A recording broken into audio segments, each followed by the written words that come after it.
Olá pessoal, no vídeo passado a gente começou o nosso assunto relacionado à nutrição mineral de plantas e abordamos os temas sobre essencialidade e classificação dos nutrientes.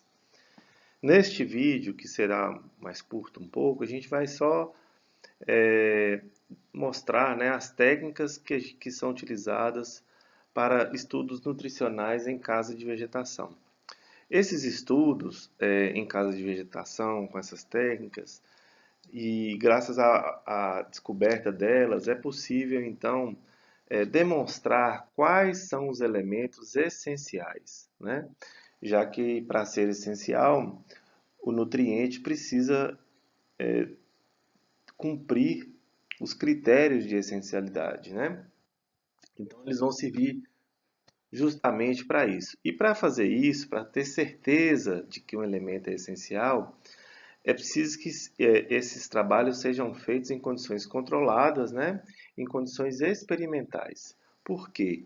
Porque para confirmar é preciso que aquele nutriente específico, por exemplo, se eu quiser comprovar, todos nós sabemos que é um elemento essencial, um nutriente essencial, mas, por exemplo, se eu quiser comprovar que o nitrogênio é um nutriente essencial, eu vou fazer um estudo é, retirando este nutriente da fonte de nutrição para aquela planta. Então, nessa condição experimental, então, muitas vezes se usa a solução nutritiva, né?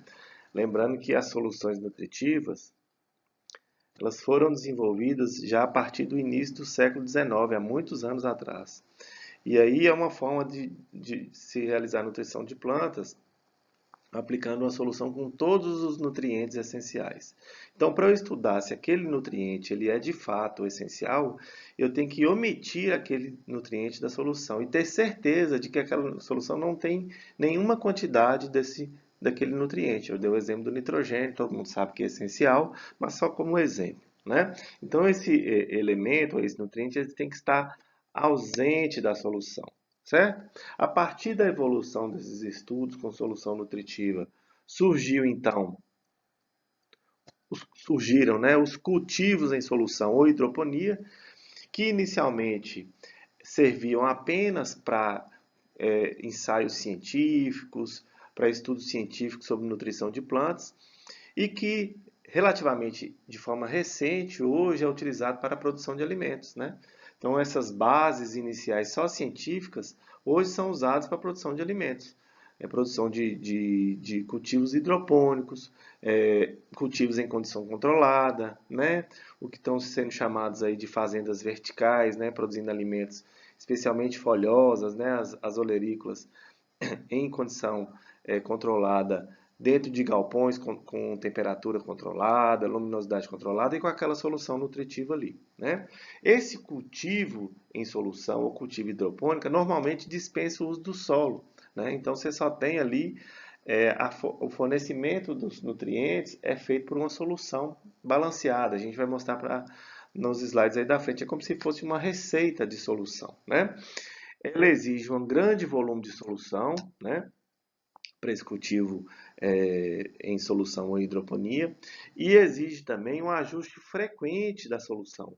Ajuste como assim? As plantas vão absorvendo os nutrientes, essa absorção vai levando a um desequilíbrio na concentração dos nutrientes disponíveis na solução e, ao mesmo tempo, uma alteração no pH, tornando a solução ou muito ácida ou muito alcalina, dependendo da espécie.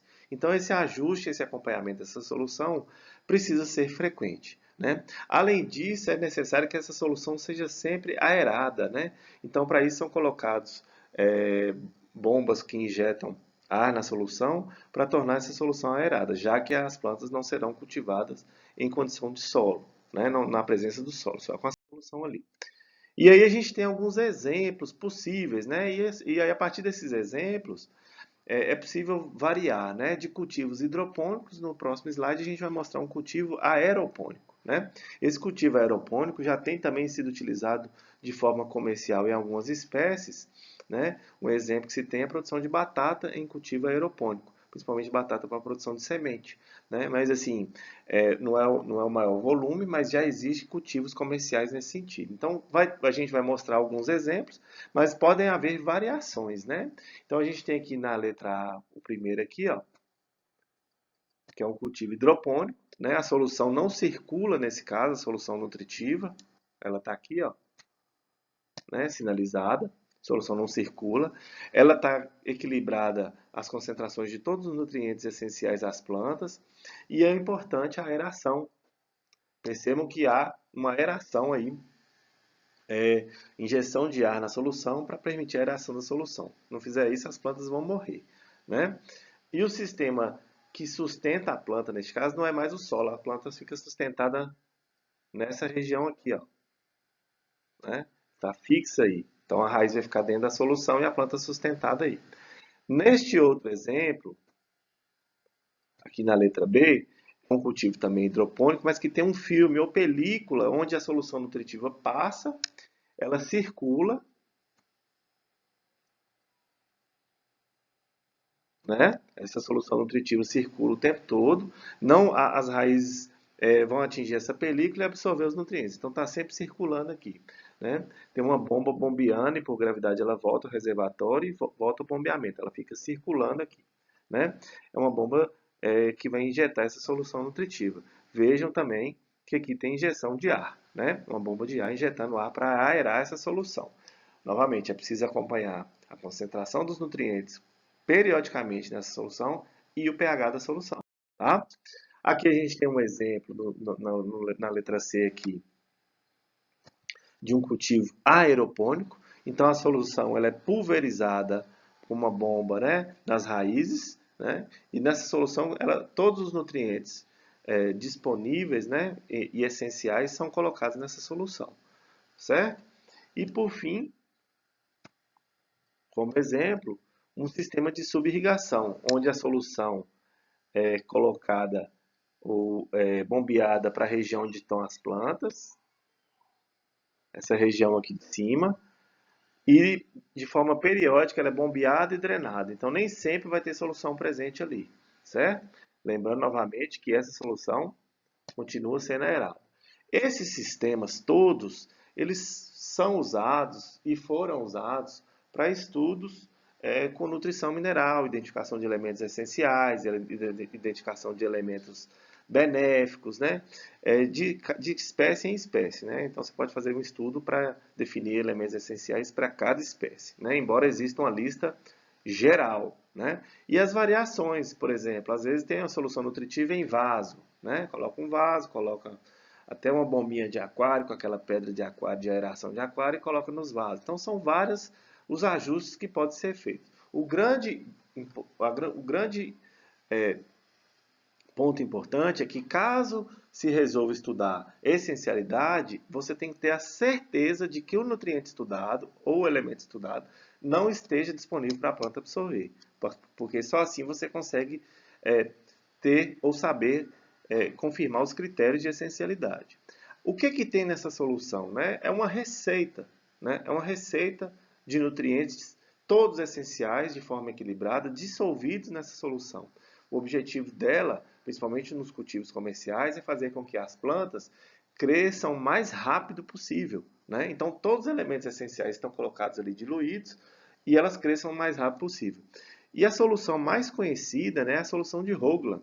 É uma receita, né, de nutrientes numa proporção definida e que é colocada e diluída nessa solução que vai ser utilizada nos cultivos, tanto hidropônicos quanto aeropônicos. E ainda a solução de Hoagland modificada. Então a gente vê nesse quadro aqui, ó, nessa tabela 5, que tem em português no nosso livro texto, aqui está em inglês, mas não tem problema, que estão presentes aqui todos os elementos, ó. Vamos ver aqui. Todos os elementos: nitrogênio, potássio, cálcio, fósforo, enxofre, magnésio, cloro, boro, manganês, zinco, cobre, molibdênio, ferro, níquel e até o silício, né, que é um elemento benéfico. Certo? Todos estão aí. E aqui a gente tem as fontes, ó. A lista de macronutrientes, a lista de micronutrientes. Essa é o que a gente chama de solução modificada de Hoagland. Hoagland foi o pesquisador, né, o cientista que desenvolveu ou criou essa solução, né?